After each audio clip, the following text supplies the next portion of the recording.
Hello viewers, as you can see here I have this non-woven fabric which I have cut. I have given the measurements in the previous photos. It is 10 inches by 7 inches. What I have done is I have taken 1.5 inches on each side and connected it like this, and I have also 1/4 inch seam allowance I have taken, and I have drawn this seam allowance all along. Now I have this one layer of non-woven fabric and two layers of cotton fabric, and what I have done is I have placed the cotton fabric all the right sides together. I mean, this is the right side, this is the right side, so I have kept it like this, and the non-woven fabric is on top. Now what I'm going to do is I'm going to start stitching. I'm going to hand sew this mask, so I'm going to start stitching from this side, from here to here to here to here, this and this portion. So I will sew along the seam allowance, but this portion I'm going to leave open for turning the mask inside out.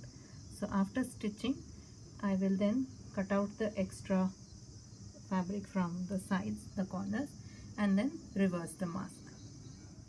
As you can see here, I have stitched along the seam allowance that I had drawn, and I have left this open. Now one more thing is, when you're hand sewing the mask, try to stitch with the back stitch and not with the running stitch, because running stitch is slightly more likely to break faster than the back stitch. Back stitch is more durable, so try to stitch with the back stitch. Now I'm going to trim away the excess fabric from all the sides. So I have trimmed away all the excess fabric from all the sides, and now I'm going to turn it inside out. So when I turn it inside out, this layer of fabric will have another layer attached to it, this non-woven fabric layer, and then this one. So this is going to be a 3-ply mask with one layer of non-woven fabric and 2 layers of cotton fabric. I have turned it inside out, so these are the right sides now, and the top side, which is left open, I have nail pressed it inside like this completely, and now I have to close it. Now, as I had said in my previous video, I'm going to show you how to do the ladder stitch to close this side so that the stitches are not visible much.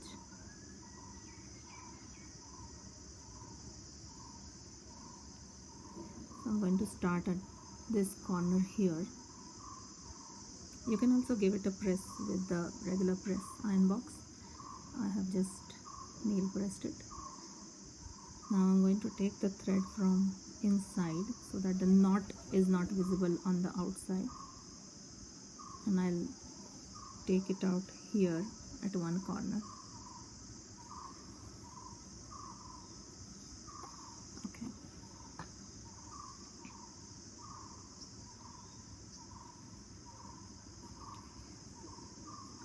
You have to hold it like this firmly in your fingers, and now you'll see that this is one side and this is the other. We have come out on this side, so we go on to the other side. Take a small little stitch here like this,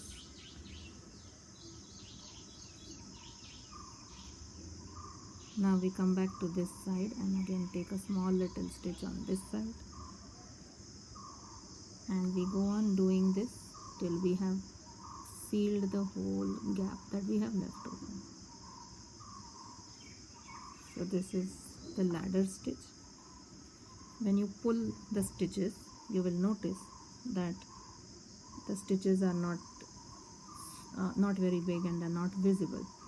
So you have to go on taking small stitches on each side. On this side, now again on the other side.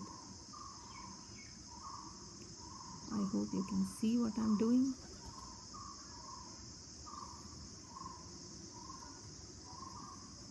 And keep pulling it tight so that when it is sealed, it is completely neat and tidy.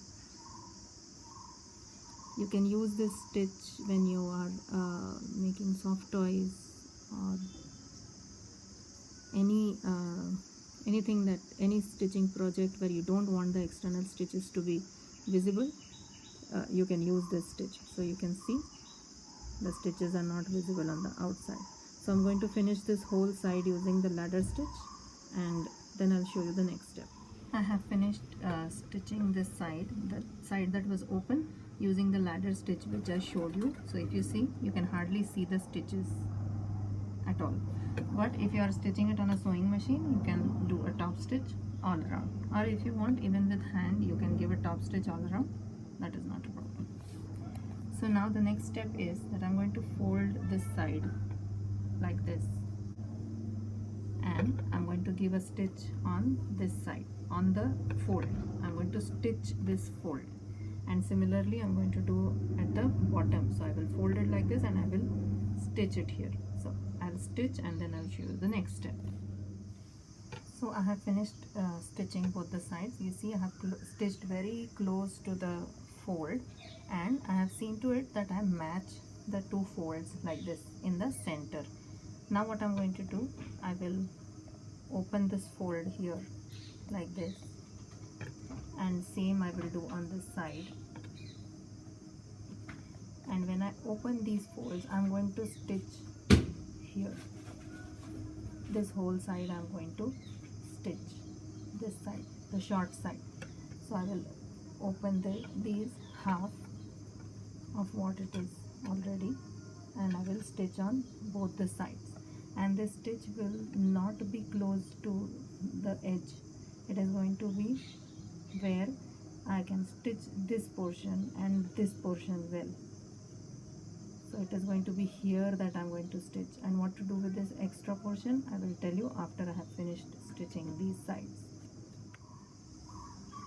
As you can see here, I have given this vertical stitch on this side and also on the other side. Now this extra space that you can see here, this is for the casing.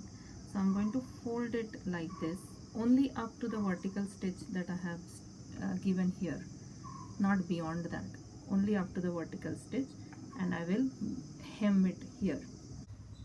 As you can see, I have hemmed one side, one casing. What I have done is I have first placed the string here and then folded it over and then stitched the hem, because if you stitch the casing first, then you won't be able to put the string in. So you place the string, like for example I have placed it here, and now I'm going to fold it and then give it a stitch. And when I'm stitching, I have to ensure that I don't stitch on this thread, because you have to be able to move this string. So you have to be very careful when you are stitching this. You make a fold and you should not stitch on the string and give this a hem. So that I'm going to do. I just wanted to show you how I'm going to do that. So here this end is open and it is now gone here over to the other side, and again this end is open, and now I'm going to fold this, and as I said, without stitching over the white string, I'm going to stitch the casing with a hem. So I have finished hemming both sides, and the ends of the string I have given knots so that it doesn't fray, and so these two will be open and this side will be closed. As I showed in the previous video, this will go around the neck and this you have to tie up. Now I'm going to open the mask and show you how it is. So this design is slightly different from the mask that we have stitched before,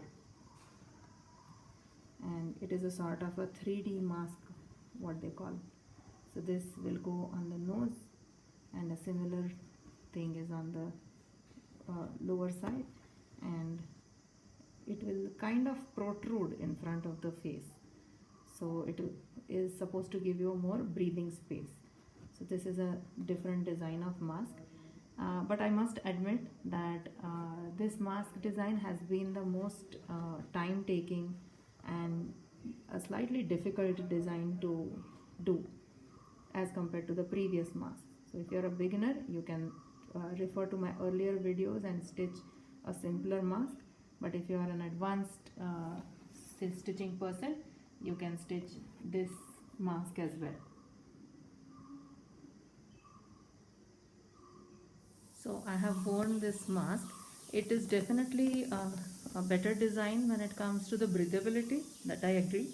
And one advantage is that this flap that is here, this space here, it gives it a better fit around the nose, especially for wearers of glasses, so that it won't fog the glasses.